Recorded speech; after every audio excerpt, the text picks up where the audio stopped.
Insyaallah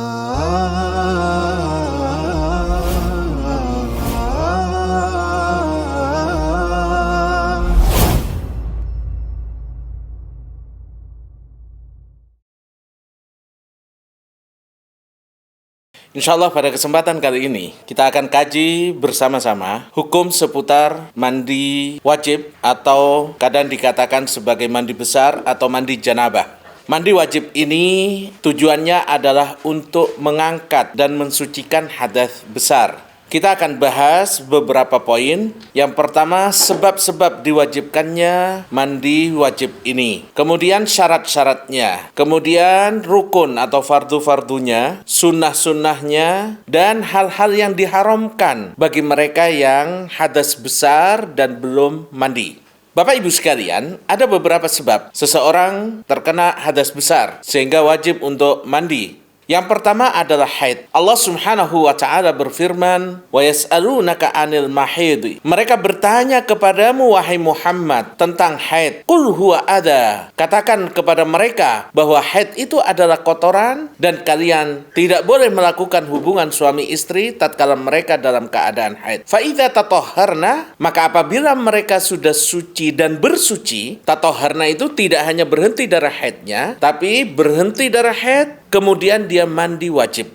Nah, setelah berhenti darah haidnya, kemudian bersuci dengan mandi wajib, fa'tuhunna min haitsu amarakumullah. Maka boleh kalian melakukan hubungan suami istri. Di dalam hadis Rasulullah sallallahu alaihi wasallam bersabda, "Fa idza aqbalatil haidatu fatruki as-shalah." Dan apabila datang waktu haid untukmu, maka tinggalkanlah salat. Karena itu termasuk daripada hadas besar yang kita tidak diperkenankan untuk salat sebelum mandi. Yang kedua adalah nifas. Nifas atau darah yang keluar setelah wanita melahirkan seorang anak. Nanti akan kita bahas panjang lebar tentang nifas, waktunya, dan macam-macamnya. Nah, nifas ini sama hukumnya dengan haid. Yang ketiga, melahirkan. Hal ini disebabkan anak yang lahir itu kejadiannya atau diciptakan dari mani dan pada umumnya disertai darah. Dan tiga sebab ini hanya untuk wanita. Haid, kemudian nifas, dan melahirkan. Artinya apa? Ada kemungkinan orang melahirkan dan gak keluar darah nifas misalkan. Ya. Nah ini dia juga diharuskan untuk mandi. Yang keempat, kematian. Artinya kalau ada orang yang wafat, maka kita disunahkan, diwajibkan untuk memandikan orang tersebut. Sebagaimana hadis Ummu Atiyah radhiyallahu anha, "Wa nahnu naghsilu ibnatahu faqala ighsilnaha thalathan aw khamsan." Mandikanlah anak beliau yaitu putri Rasulullah sallallahu alaihi wasallam yang wafat. Kata beliau, mandikanlah dengan 3 kali atau 5 kali atau lebih, dan hendaknya salah satu di antara air yang disiramkan itu memakai kapur barus.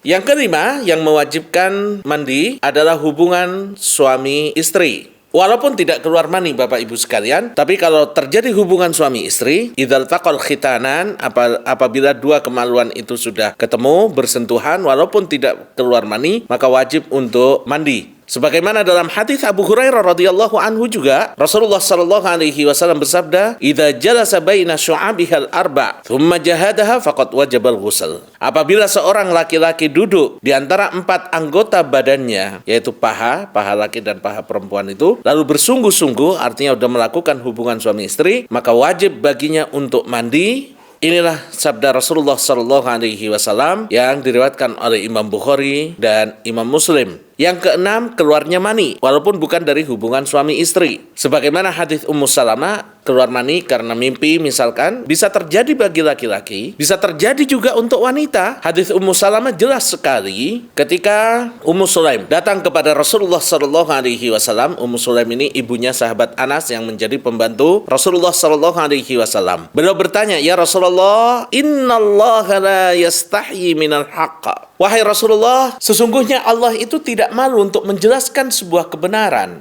Lihat bagaimana pelajaran penting dari sahabat wanita ini. Yang pertama, Bapak Ibu sekalian, beliau mengungkapkan terlebih dahulu satu kaidah bahwa Allah tidak pernah malu untuk menjelaskan kebenaran. Yang kedua, bahwa beliau itu sebenarnya malu pingin tanya begitu. Ini menunjukkan rasa malu di dalam para sahabat Rasulullah Sallallahu Alaihi Wasallam. Mau nanya kebenaran saja, mereka itu memakai pengantar dulu. Innallaha la yastahyi minal haqqi syai'a. Jadi para wanita itu harus menjaga dirinya, harus menjaga kalimat apa yang layak diucapkannya. Sekarang banyak para wanita, laki-laki juga, kalimat-kalimat yang kotor, kalimat-kalimat yang berbau pornografi, mereka dengan mudah dikeluarkan begitu saja. Para sahabat Rasulullah sangat-sangat menjaga sekali kehormatan mereka. Namun, rasa malu, menjaga kehormatan tidak menghalangi mereka untuk menuntut ilmu. Mereka tanya ke Rasulullah Sallallahu Alaihi Wasallam dengan memakai muqaddimah, pengantar terlebih dahulu. Ya Rasulullah, sesungguhnya Allah tidak malu untuk menjelaskan kebenaran. Artinya, kalau ini bukan masalah hukum, bukan masalah kebenaran, kami nggak akan bahas ini gitu loh. Tapi karena ini hukum, maka rasa malu kami tidak menghalangi kami untuk menuntut ilmu agama, tuntunan Allah. Apa kata Ummu Sulaim? Fahal alal mar'ati ghuslun idhah talamat? Wahai Rasulullah, ada seorang wanita yang mimpi basah, lalu kemudian keluar mani, apakah dia harus mandi? Lalu Rasulullah Sallallahu Alaihi Wasallam menjawab, Naam, idza ra'atil ma. Iya, kalau pas dia bangun itu ada air mani di situ. Jadi wanita pun itu bisa mimpi basah, bisa mimpi sampai keluar mani. Ini tidak hanya untuk laki-laki. Kemudian syarat mandi wajib itu sama dengan syarat wudu, Bapak Ibu sekalian. Rukunnya mandi itu yang pertama niat. Rasulullah Shallallahu Alaihi Wasallam bersabda, Innamal a'malu binniyat wa innamal likulli imri'in ma nawa. Kalau ada orang misalkan dia habis haid, selesai haidnya tiba-tiba renang, masuk ke kolam renang. Dia niatnya renang, bukan niat untuk menghilangkan haidnya, janabahnya misalkan. Orang habis hubungan suami istri langsung masuk ke kolam renang hanya untuk olahraga. Ini tidak mensucikan hadas dia, tapi harus ada niat. Ketika seseorang mau mandi, dia niat untuk menghilangkan hadas tadi. Kalau orang misalkan merasa sumuk, dia